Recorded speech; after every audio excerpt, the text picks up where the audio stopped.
นาะเป็นอะไรก็ทางทีมงานทางบ่อน้อยก็ยังบ่ฮู้เนาะว่าเพิ่นเป็นโรคหยังมาตัวยาเป็นกำเลยบัดนี้พี่น้อยเรากินมามื้อนี้เนาะเลยไปตรวจมือก็สั้นยักเป็นได้มือก็สั่นโดยมันเท่านี้มันเจ็บเบิดเท่านี้นะคือว่าเคอมันนะเท่านี้น่ะก็คิดว่าจะเป็นน้ำปอดเนี่ยหายใจไปอิ่มก็ยันว่าคิดว่าเป็นน้ำปอดนี่แหละจะสูบยาบ่ย่อยสูบโอ้อาจสิเป็นน้ำสูบยาแน่งดแน่ก็ได้เด้อย่อยอ๋อกินยาก่อนโอเคโอ้พี่น้องเอ้ยทางน้องไว้ได้โทรศัพท์ใหม่แล้วบัดเนาะกล้องถ่ายรูปเนาะความละเอียดเพิ่นพี่น้อง13ล้านกล้องหลัง50ล้านว่าซั่นซะเนาะแบตเตอรี่5,000มิลลิแอมพี่น้องสาวโอ้ใช้มีแนวแถมอีกบ่นี่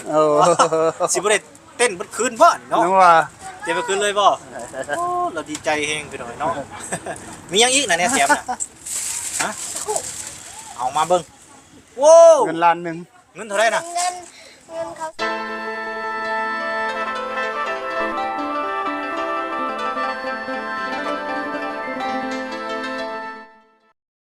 น้องพี่น้องเปิดภาพมามื้อนี้ก็อยู่ที่บ้านน้องไซเนาะพี่น้องหลังจากมาแต่หาน้องน้ำเพิ่นว่าซั่นซะพี่น้องเนาะก็มาเบิ่งนี่แหละเฮือนซานเพิ่นเป็นจังใดเนาะหลังจากได้ขึ้นเฮือนเมื่อวานนี้ก็สิมาถามไทยในครอบครัวเพิ่นนั่นแหละว่าเป็นจังใดเนาะความรู้สึกพี่น้องเอ้ยเนาะไปซะพี่น้องบ่ระยะห่างเข้าไปหาทางครอบครัวเพิ่นกันเลยอ๋อตเปิดภาพมาบ่นี่โอ้มีหยังบ่นี่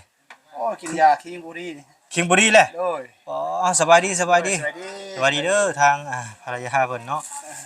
ยาหยังอ่ะเนี่ยฮะเป็นหยังคือกินยาเขาว่ายา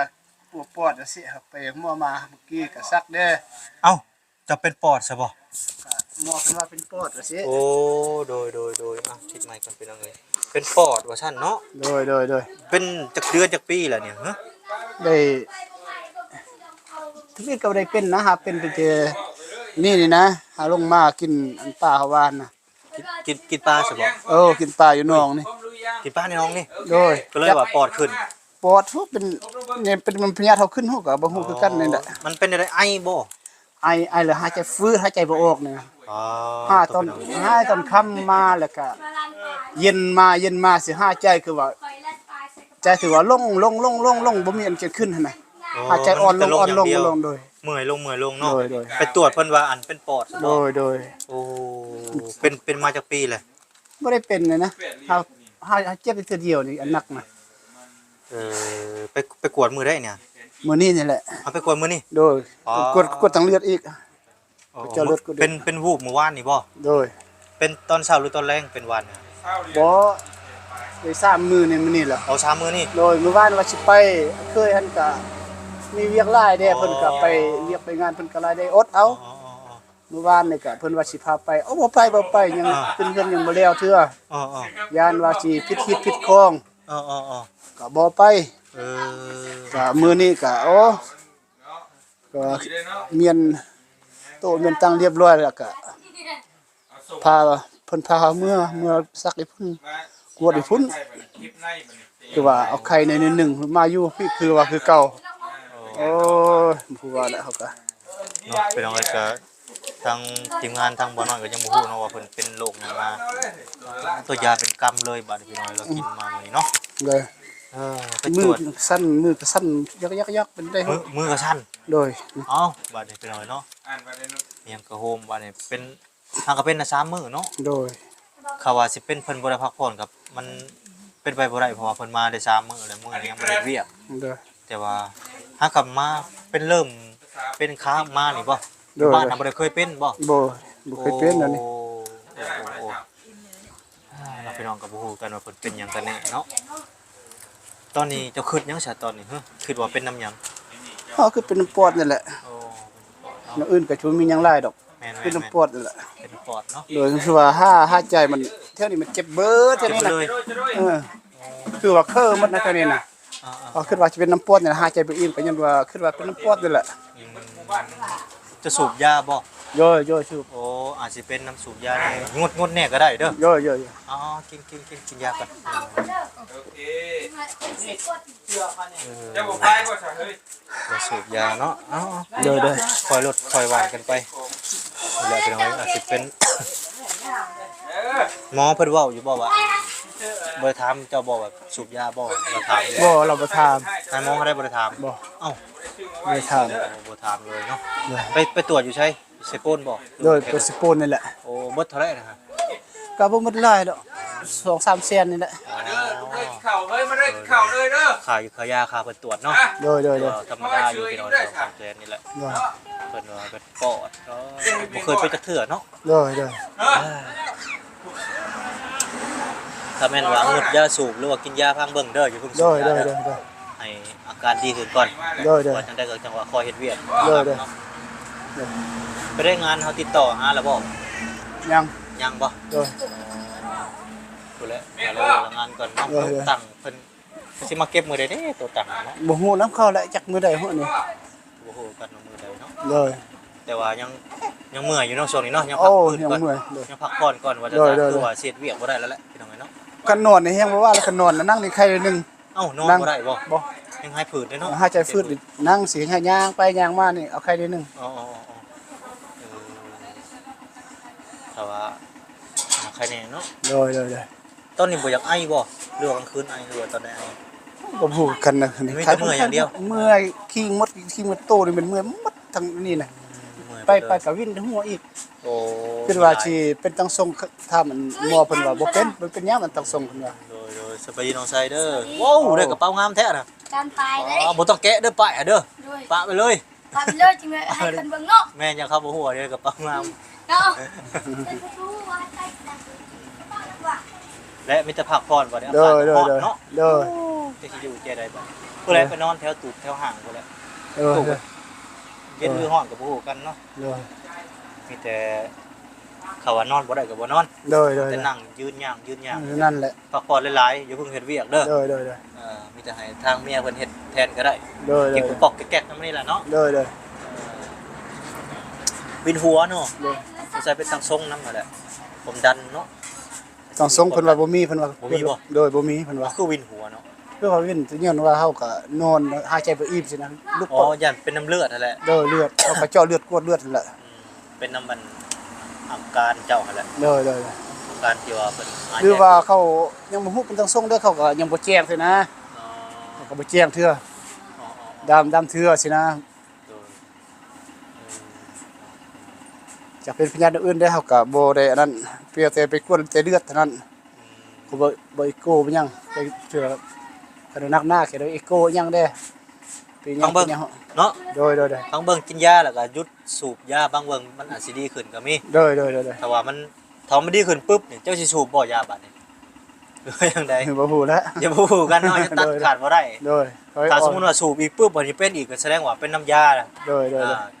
หยุดได้บ่สมมุติว่า หยุดได้เขาก็หยุดได้เรื่องยาแต่ก็ย่านเป็นตังทรงคือเก่านี่แหละ อ๋อ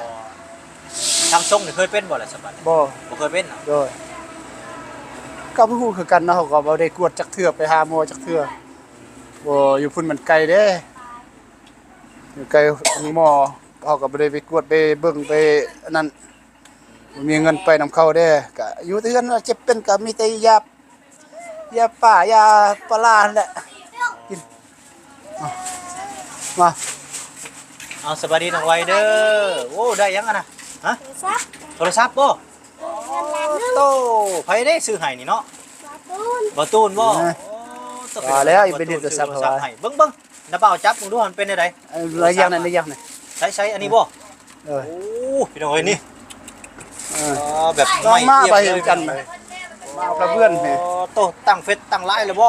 ยัง หรือว่ายังบ่โอ้ใส่ซิมใส่เบอร์เลยบ่ตั้งแล้วเรียบร้อยบ่ใช่เพิ่นยังบ่ฮู้จักอ่านเป็นอยู่บ่หนังสือน่ะฮะ ต้องจับมันรวยหมดแล้ว รวยไปก็จะรวยไปแล้วเราอะโอ้อัน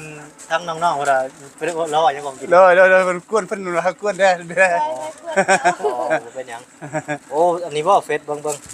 เอาเฟซเอาบ่มีสัญญาณบ่ เออ โอ้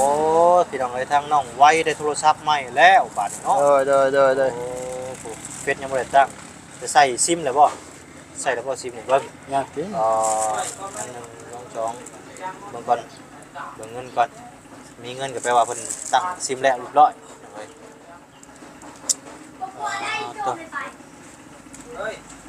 ส่งไว้นี่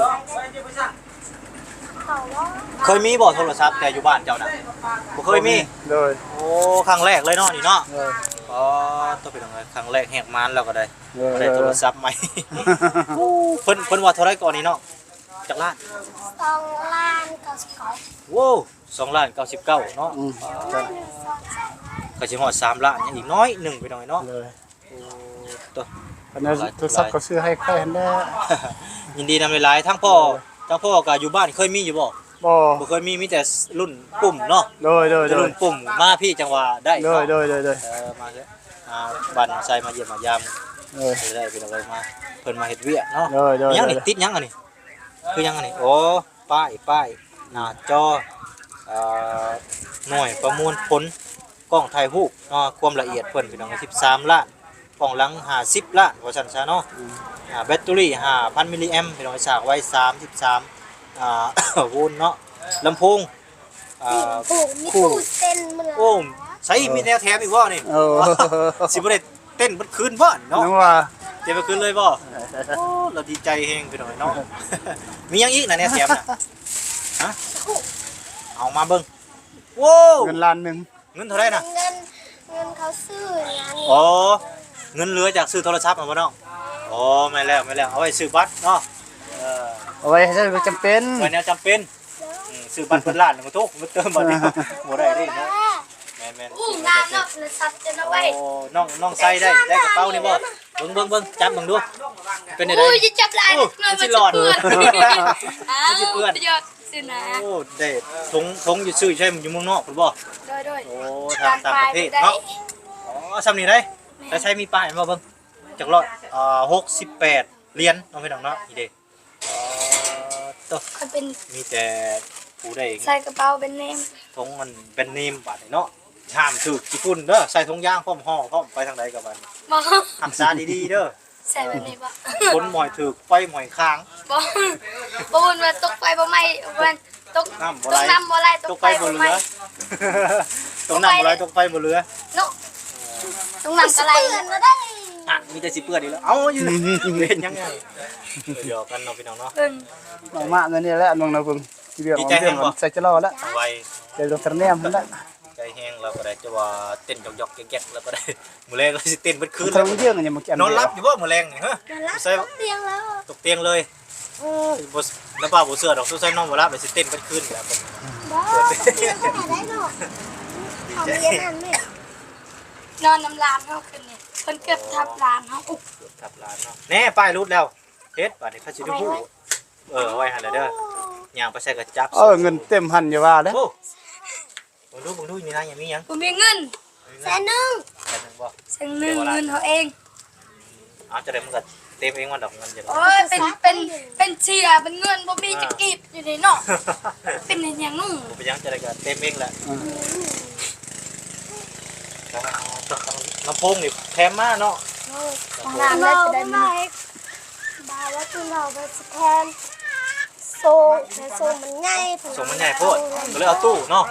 โอ้ เล่นบ่ได้คอยโอ้มขึ้น สุเก่งเลยพี่ โอ้เด้ๆว้าโตเกือบไวขนาด จะ เนาะ ตายมื้ออื่นบ่แม่นมื้ออื่นมื้อคืน โอ้ยเปิดเต้นเด้อสุดยอด2คนเด้อเต้นกันตู้ แน่นอนเอา ตู้น้อยเป็นตะเพงเลยเป็นอันนี้ก็เปาะอยู่รุ่นเชื่อมบลูทูธบ่แม่นบ่ แม่นนี่ แสดงว่ารุ่นไล่สายมันบ่แม่นเนาะ คือไปสากกันเนาะ โอเคเอ้ายินดีนะน้องก็เลยไล่ไปโดย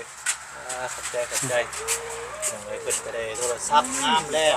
น้องไวเนาะทั้งนั้นพ่อก็ดีใจบ่ โดดีใจหลายเนาะ ใจหลายเนาะ ก็บ่มีเงินซื้อน้ำเพิ่นมีผู้ฮอตพี่สาวเพิ่นช่วยให้ก็ดีใจเลยล่ะโดยขอบคุณทางผู้ใหญ่ใจดีเพิ่นดูหาอวยพรอวยใส่เพิ่นเนี่ยทางพ่อก็ได้เนาะ อันนี้ขอบคุณเนาะอันน่ะผู้ใหญ่ใจดี โดย อยู่ต่างประเทศเนาะช่วยเหลือทางด้านซื้อโทรศัพท์ให้เขาขอให้สุขภาพแข็งแรง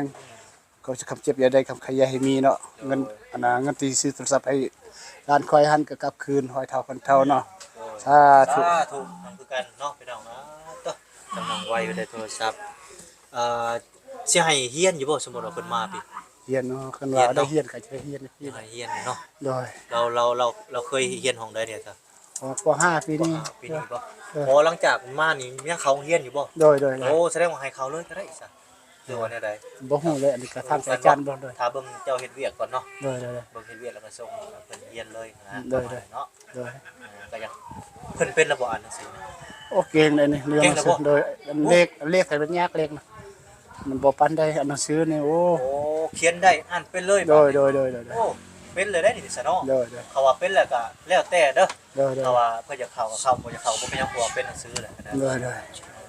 ในใจก็เป็นแล้วก็ชั่วแล้ว อยากแนวอยากได้ให้มันเขียนจบนี่คันว่ามีเงินส่งเสริมอันย้อนว่าบ่มีเงินส่งเสริมเพิ่นนี่แหละอยากเรียนให้จบอยากเรียนให้ฮู้มีความรู้ได้หลายใช่ไหม อ๋อ อันนี้ก็ย้อนว่าเฮาคักๆเกินๆบ่มีเงินเด้ โดยก็เบิ่งกันไปนี่แหละบ่เพิ่งตัดสินฟันธงเนาะ โดยโดยโดย เรื่องราวไปยังไดให้ทางพ่อเพิ่นพักพื้น โดย ให้ช่วงเช้าก่อนว่าจะซะตัวนี้ก็ยังบ่สบายเนาะ โดยโดย หอกกินยาก่อนว่าจะเบิ่งอาการติดตามไปเรื่อยๆเนาะ โดยโดย โดยเอาถ้าสั่งข่อยก็สิขอโตวไปก่อนเด้อบัดนี้เด้อ เด้อ ให้เจ้าพักผ่อนเด้อ โดยโดยโดย อยู่ดีมีแฮงเด้อเอา โดย สบายดี สบายดีสบายดี โอ้ย